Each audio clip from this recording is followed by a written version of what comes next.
Assalamualaikum warahmatullahi wabarakatuh. Kami dari kelompok 3 ingin mempresentasikan hasil kerja kami yang berjudul Studi Kasus Distribusi Frekuensi yang beranggota Nadia Sofana, Sinta, Junaida, Nur Aisyah, Hijratul Huda, dan Safarna Syifaul Maulida. Perkenalkan, nama saya Nadia Sofana. Saya berasal dari kelompok 3.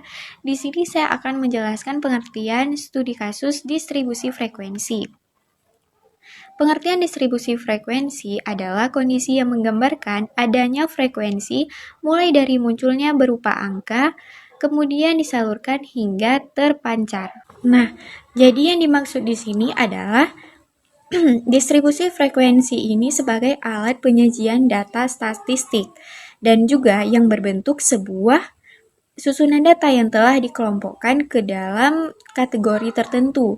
Jadi dengan adanya distribusi frekuensi ini sangatlah memudahkan penyajian data dan juga dapat mudah dipahami dan dibaca sebagai alat informasi.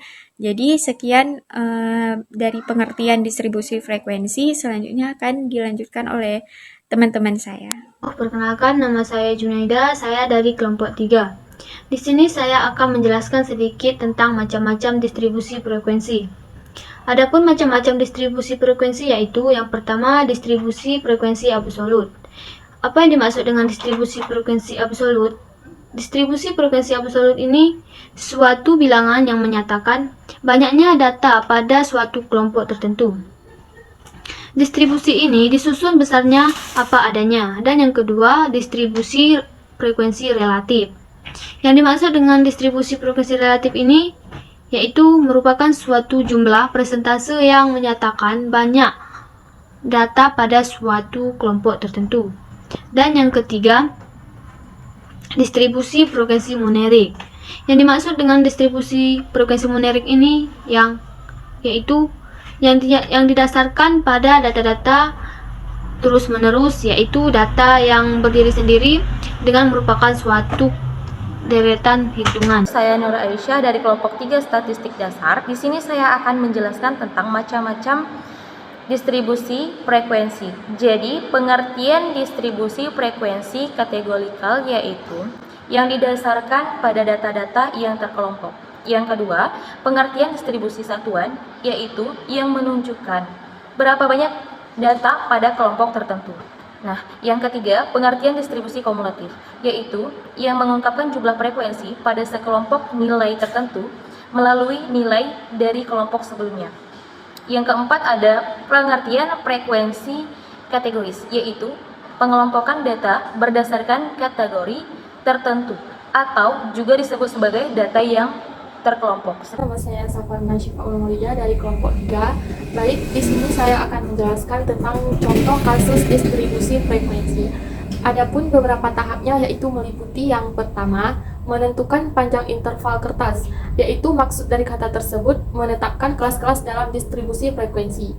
Yang kedua, menentukan batas bawah kelas pertama. Yang dimaksud dari kata tersebut yaitu tentang nilai terendah atau terkecil. Dan yang ketiga ialah menuliskan frekuensi kelas secara teliti dalam kolom sesuai dengan banyak data. Perkenalkan, nama saya Hijratul Huda. Saya ingin menjelaskan contoh berikut. Contoh seorang penelitian tentang jumlah pendapatan masyarakat dari 15 orang.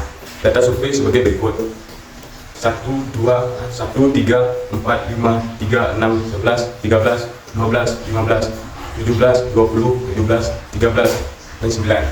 Maka berdasarkan langkah-langkah perhitungan di atas, yang harus dilakukan adalah menurunkan data dari yang terkecil sampai data yang terbesar.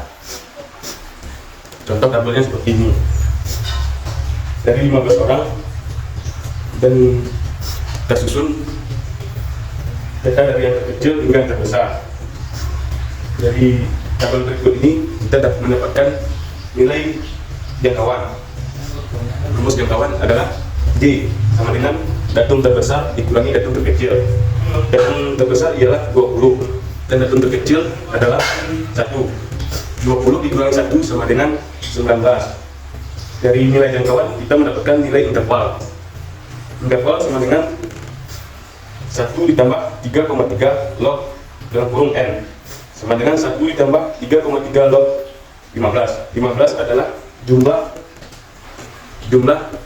data dari setiap orang, banyak 15 orang. Dapatlah nilai N sama dengan 15. 1 ditambah 3,3 dikali 1,176. 6 ditambah 3,881. 1 ditambah 3,